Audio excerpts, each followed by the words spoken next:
Thank you, Jane, and welcome everybody. Thanks so much for coming out today and for having us in your community. We very much appreciate it. We're excited about today's event, and one of those reasons we're excited is because we have SEC Commissioner Hester Peirce. She's been a commissioner since 2018, but if you look at her track record, she's devoted much of her career to public service. Before being a commissioner, she was an actual attorney at the SEC, an advisor to a previous commissioner. She's also worked on Capitol Hill, serving as senior counsel to Senate Banking Committee. She is not only a great public servant, but a very thoughtful one. And whether you agree with her or not, she always brings a very principled approach. And then importantly, she's always very quick to articulate why she's making the decisions she is. And as a result, it helps folks like us really understand in accessible ways how we think through that policy environment and what that means to so many of the individuals and companies and firms in this room. And so we're fortunate to have her not only as a public servant, but fortunate to have her here today. So if you all wouldn't mind welcoming Commissioner Peirce to the stage. Thank you. So thanks again for coming down to Atlanta. We very much appreciate it. I know a lot of folks in this room are very familiar with the SEC, but it still might be kind of an arbitrary concept or a government institution that's present but not necessarily involved. Maybe just to set the table a little bit, can you talk a little about what the SEC's focus is, its mission, and how it really impacts so many of the founders and the firms in this room? Sure, and thank you so much. It's wonderful to be here in Atlanta. I appreciate all of you coming out this morning. And I have to start with my disclaimer, which is that my views are not necessarily the views of the SEC or my fellow commissioners. And I think that leads into this question about what the SEC is. We're one of many federal regulatory agencies that regulates the financial markets. And we specifically regulate broker-dealers, investment advisors, companies that are trying to raise money. We regulate that offering process. And we're a commission, so I'm one of 5 commissioners, which means that we bring a variety of views to the job. Our mission is facilitating capital formation, protecting investors, and fostering fair, orderly, and efficient markets. So sometimes people forget the facilitating capital formation piece of that mission. It is really one of our goals is to design the rules in a way that people who are trying to build businesses can raise money, that they can do that, obviously making the disclosures they need to make so that people who are investing know what they're getting into and know the risks. But we sometimes just look at the investor protection side and we say, you know what, we get really scared when small companies try to raise money because sometimes small companies don't make it, and we get very worried that if we let investors invest in small companies, they might lose money. And so often I'm pushing back against that and saying part of protecting investors is making sure that they have a wide range of options to invest. And it's not really my place to say to someone, you can't invest in a business, but it is my place to try to help the person who is investing get the information that she needs to make the decision of whether she wants to invest and how much she wants to invest. So that's kind of a little background on what the agency does. Yeah, super helpful. And as you might imagine, that affects the pools of capital that are out there, as well as how companies and firms go to market to raise that money. And one of the things I did want to talk about is a little bit of, I think in your words, the sea change we've seen from the SEC in the past few years. For decades now, private markets and venture capital in particular hasn't been under as intensive scrutiny from the SEC. Obviously, it's been supervised and overseen, but for the most part, it's been kind of allowed to grow. And I think in the past few years, and please correct me if I'm wrong, we've seen a little bit of a sea change where it's come under more scrutiny. Would you talk a little bit about what's leading towards that change in posture and what they're trying to solve for as it relates to private markets? Well, so I think that there are a couple things going on. One is that private markets have grown really dramatically. And so when we look at the world, we see private markets and public markets. Public markets is where retail investors generally get to invest. And so if you're seeing a lot of the growth happen in the private markets, that means that retail investors really are not able to participate in that. Maybe on the margins, there's some ways they can get exposure to that. But a lot of that is just happening now in the private markets. And so people in Washington look at that, and people outside of Washington too look at that and say, well, that's not right. We really want to make sure that all of America gets to invest in companies as they're growing, as they're having their real growth phases. And so One response to that is to think about ways that we can make sure that retail investors participate in the private markets in a way that's safe.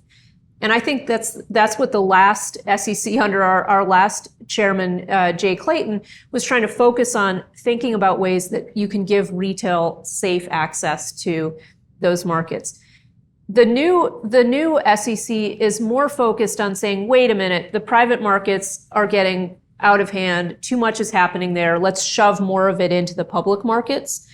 And that means that we're taking more steps to regulate what happens in the private markets, and maybe thinking of ways to force companies into the public markets. Yeah, and I bring that up because I know in my travels, a lot of the folks that we've spoken with haven't had to pay as much attention to government and regulation, but I think we're seeing more and more of that become a factor in their lives, whether they're operating or raising capital. And I do think it's important to really point out we have seen that shift and really understand where that goes. And I think one of the biggest manifestations of that shift is how we think about those pools of capital. And we've recently seen the SEC propose the private fund advisor rule, which deals with how private funds that allocate capital to a lot of the founders in this room would operate and some of the friction points there. I know the rule's not final, and I know you can't give us a sneak peek on it, but would you mind maybe kind of walking through some of the bigger friction points that you're seeing as a result of that proposal and how that might affect some of the capital allocation in the room?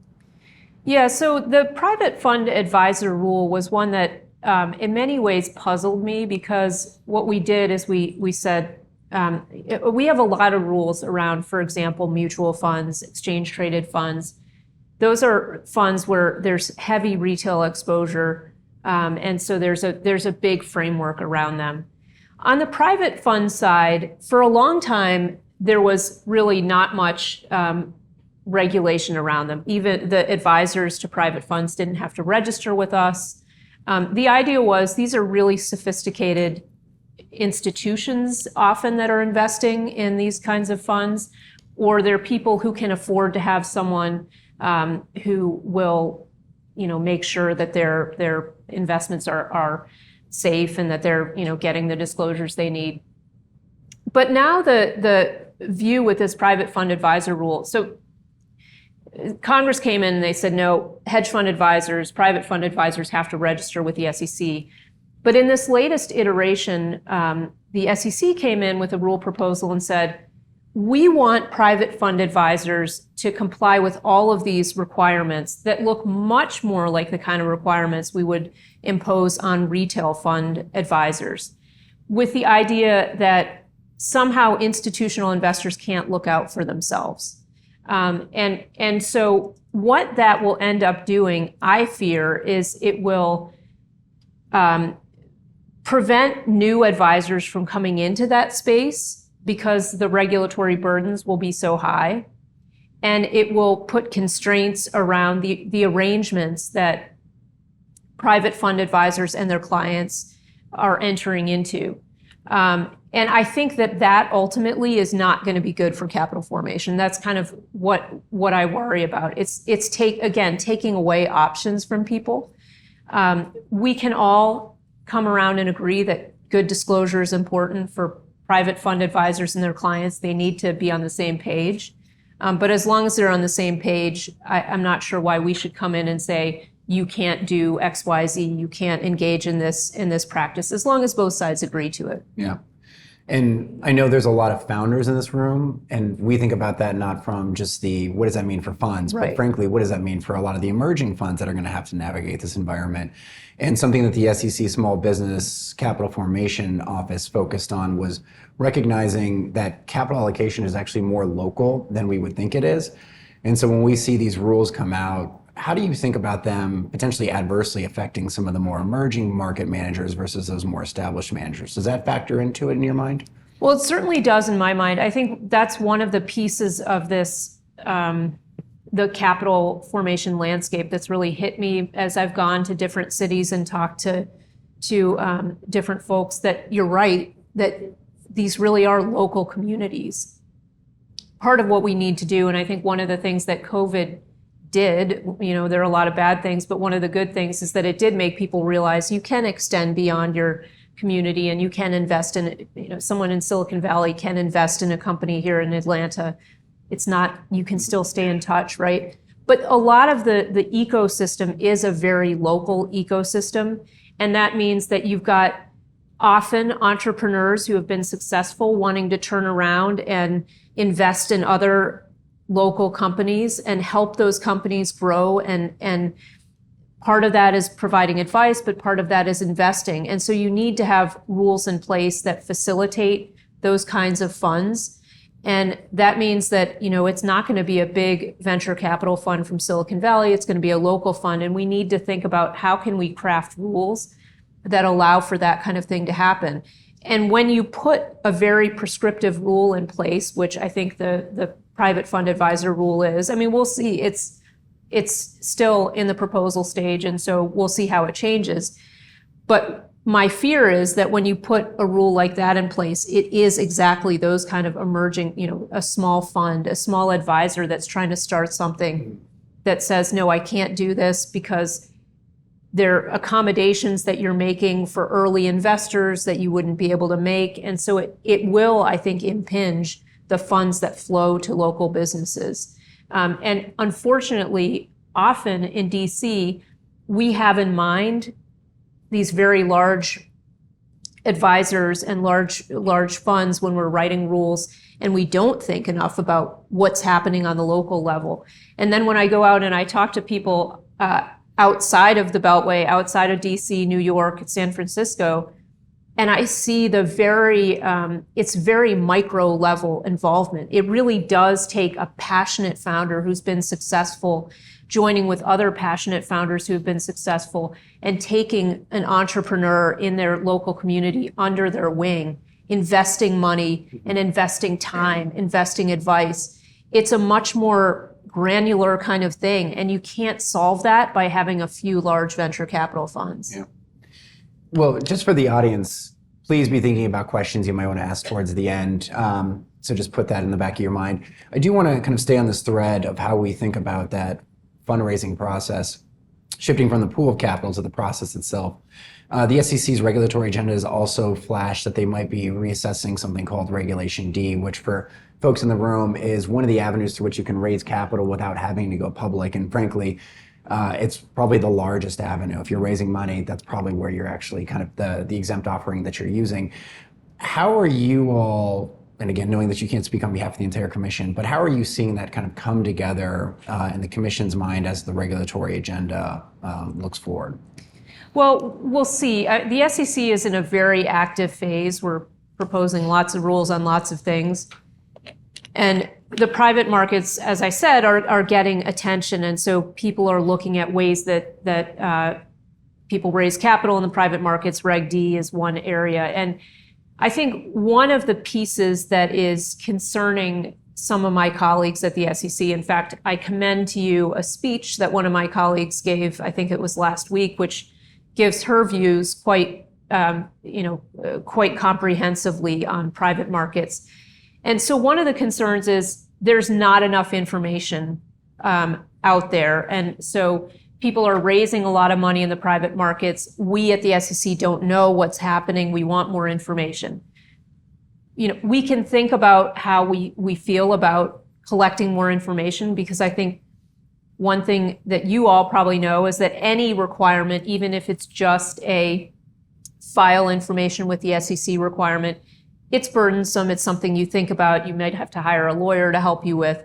So while I understand the desire for more information, I think we have to balance that.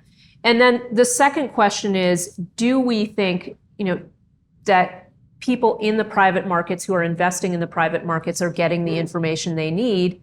And some people, I think, would argue that there should be a parity between the information that's provided in the public markets and the information that's provided in the private markets.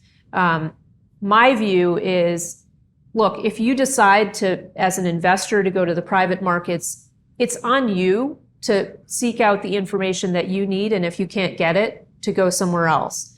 The reason we have the public market option is that there's a baseline of information that has to be disclosed. And so if that's where you feel more comfortable, then invest in the public markets. But I think there's a push to try to, as I say, get more parity along what appears in the private and public disclosure, and to maybe put more mandates around that.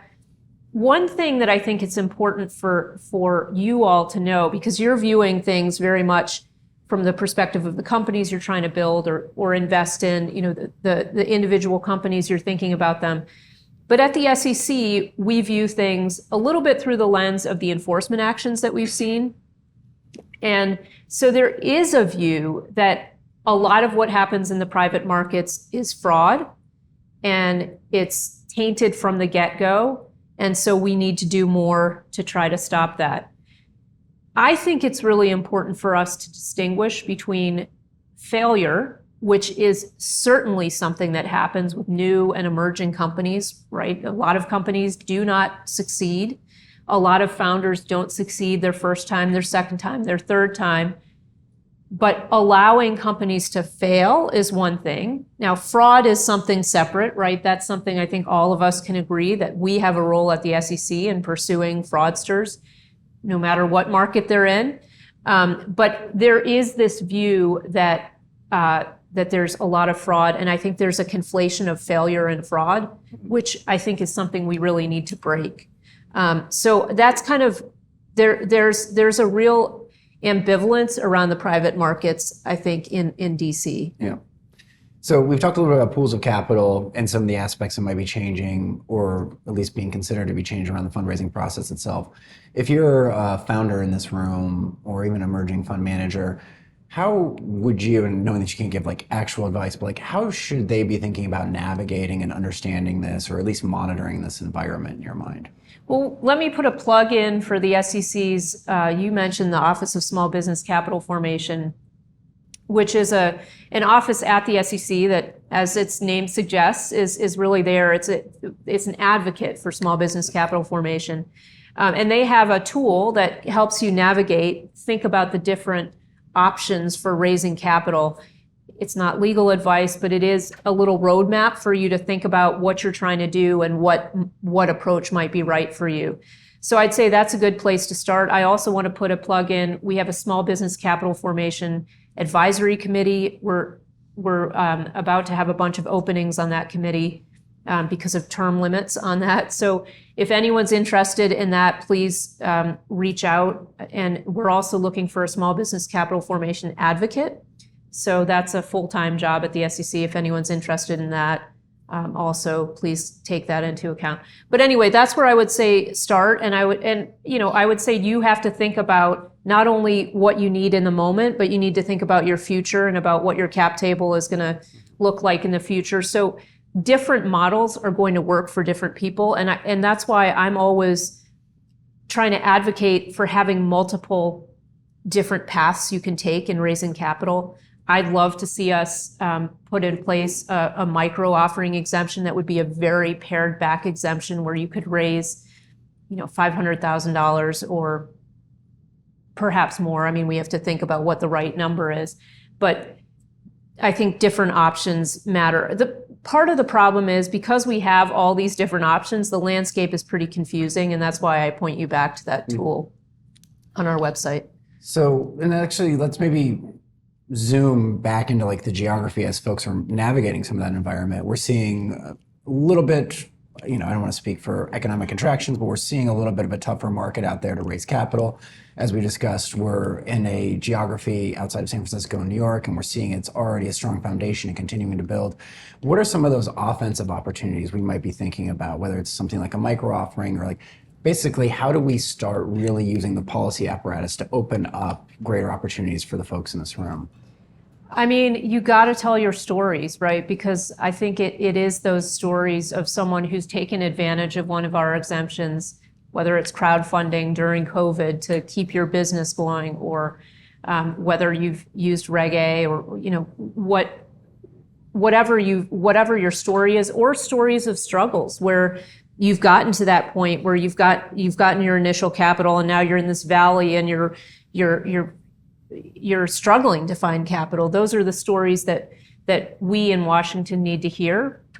And then think about what kind of what kind of exemption would work for you? Is it this sort of blanket, a micro offering exemption where you can raise a small amount of money, or is it something else? If you're a fund, what kind of adjustments would you need in the fund rules to be able to have more investors in that fund or to raise slightly more money? Those are the kinds of things that's helpful for us to hear and understand. It can be very frustrating, just to warn you. Like there's one exemption or one rulemaking that I think we've needed to do for some time, which is a finder's rule to allow there to be a group of people who are not broker dealers, but they're matching investors with businesses that need them on a small scale. It's not their main job. And people have been trying for years to get a finder's exemption. I think it's 20 years people have been trying this.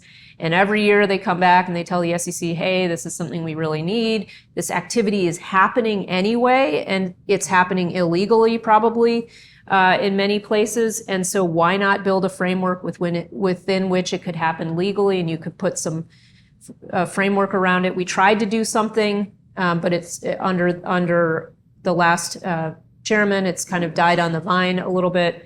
Even that had some problems in its way in its design. But the bottom line is it's sometimes a frustrating exercise, but we need to hear from founders. We need to hear from those of you who are investing in early stage companies to tell us what we need to do. Those stories can be so powerful. One story really can change the way someone in Washington thinks about capital raising, because they're putting a face to the problem. They're not just thinking private market equals fraud. They're thinking private market equals this young woman who came up with this brilliant business idea. She didn't have Ivy League relatives or friends. She was casting around her community to try to find someone to invest. And she couldn't move forward because she couldn't find those investors. But if there had been this change in the rules, maybe this group of angels could have come in and invested, right? Those are the kind of stories that I think can be really meaningful. And I do want to, go back to one thing you said. The finder's piece has been taking 20 years. I will be the first to say sometimes these things do take a long time, but we're also seeing a lot of that come to fruition. And maybe I'm overly worried, but we're seeing an agenda, as you pointed out earlier, that might actually constrain some of the private market access. And I feel like we're seeing that come to fruition that might actually be happening in the next couple of years. So I think that's a good point. And so it's not only we talked offensive, right? But it's a little bit defensive. And I think the point so I'm from Cleveland, Ohio, small market, right? I mean, it used to be the Silicon Valley of the United States, believe it or not. But it's now not. And people don't make the kinds of incomes there they make in New York and San Francisco. So I have that kind of mindset of how is this rule going to work in my hometown? But you also think about, we've got this vast untapped potential in the United States. And you can't set up a system that's only going to work for people who have wealthy friends and neighbors. That is just not going to be successful at unlocking that potential. And so I've had some really powerful meetings with people who have said to me, if you raise the accredited investor standard, you're just cutting out this whole set of people who want to invest in their friends and neighbors. They're professionals who have done well, and they want to not only pass on generational wealth, but they also want to build the communities around them. And if you raise that accredited investor threshold, you cut them out and they're out of it. And that means they're businesses that aren't going to succeed. So I think telling that kind of story too, and bringing the voice of, no, you know what? It's not all Beltway, around the Beltway, around DC, people's salaries are very high. That's not what it's like in the rest of the country. Yeah, absolutely. Why don't we pause and see if there's any questions from the audience? So I have a question, and you just kind of touched on it. Under Clayton, we saw the accredited investor definition move in the right direction, I believe. And now we're going into the wrong direction, especially for people of color who typically don't have that generational wealth, who, if I wanted to start a company, I don't have a ton of friends and family that invest, that can invest, and Reg CF just doesn't go far enough. And how do we think about that? How does the SEC think about that when you have, let's say, a startup employee who isn't making, enough to qualify for the definition, but knows startups, has been in startups for 10 years, and has the knowledge, basically what I would consider the SEC's definition of knowledge, to be sophisticated enough to invest in those companies, especially those pre-seed and seed companies that need that funding to get off the ground. So let me just tell you where I'm coming from on this, just so that kind of my cards are on the table. I find the accredited investor definition extremely offensive because it basically says you got to have a high income or you have to have high wealth, or we don't think you're smart enough to invest. Now, I don't think that we're going to get to a world where we just eliminate that. But as you mentioned, we moved a little bit under a rule that we adopted, I think, in 2020, which said, okay, fine. We realize it's not just wealth and income that makes someone sophisticated. Maybe you're a financial professional. But we also did something else, which was we said, and we think maybe there are educational credentials or some other credentials that could qualify you to be sophisticated. And we invited people to come in and tell us what those were. Now, so far, none have gotten through as a way to be accredited, but I think that it's a powerful opportunity for us to reach people like the ones you're talking about. And maybe that's, maybe we need something concrete to say you've taken a year of classes at a community college, or if you have this kind of a degree. Obviously, if you're a chemical engineer, you're probably better suited to assess whether some sort of new chemical engineering innovation is going to succeed or not. I don't know how you write that into an exemption, but I think we could certainly work on building exemptions. So I'm encouraging people to come in and tell us about their ideas I've talked to angel networks that have said, we have a curriculum that we use for investors to educate them. And we, let founders look at that too, but maybe that's something that could qualify. So I think we have to do something like that. And then people in your community who don't have a lot of money, spend the time learning a little bit about investing. That'll make them better investors, and that'll serve all of us well. So I'm hopeful we can do something like that. You said that the SEC has a hard time and that they conflate failure or fraud with failure. Is there anything that we can do to help you make that distinction in terms of our practices? Well, again, I think stories are powerful. We need data, right? So data is useful. It's funny, I mentioned that failure and fraud point to some angel investors I met with recently, and they were blown away because they said they all had years and years of experience investing, and they said we can think of maybe 3 instances where there was fraud of the companies that we were involved with somehow. But that it didn't even compute with them. So I think data from your experiences as investors in the ecosystem is helpful. And then I think stories of founders who have had 3, 4, 5 failures and then a success, I think those kind of stories can also be a reminder to us, hey, that's what this country is kind of built on, is people who tried, fell on their face, got up, tried again, fell on their face again, said, I'm not going to give up, and persevered until they had a success. I think those kind of stories can be helpful, but data is always, worth a lot as well. So it's pairing the stories and data. Hi, I'm Shantae Frazier. Thank you for being here. I'm from Canton, Ohio, by the way. Great. Is there any fear that founders of color may be disproportionately affected by the new criteria? Yeah, and I should say we haven't proposed anything yet. But it's certainly a possibility that we will, and that is absolutely a concern because I think we have to look at the realities of income distribution and wealth distribution. And so it's a huge concern for me because there's a group of professionals who have succeeded, and they're turning around and they're looking and they're saying, hey, I know this person in my community who's trying to build a business, and I want to be able to invest with her. And if we shift those accredited investor numbers up just a bit, it will cut those people off. So absolutely, it's a concern. I think the effect will be disproportionately felt. And so it's something that, especially I get so excited about the potential of capital markets to change people's lives. And when I talk to young people, I say, if you really want to be involved in affecting people's lives, get involved in the capital markets, because if you can seed a business, it changes not only that founder's life, but it changes the founder's community's lives. Then that founder can turn and invest in others.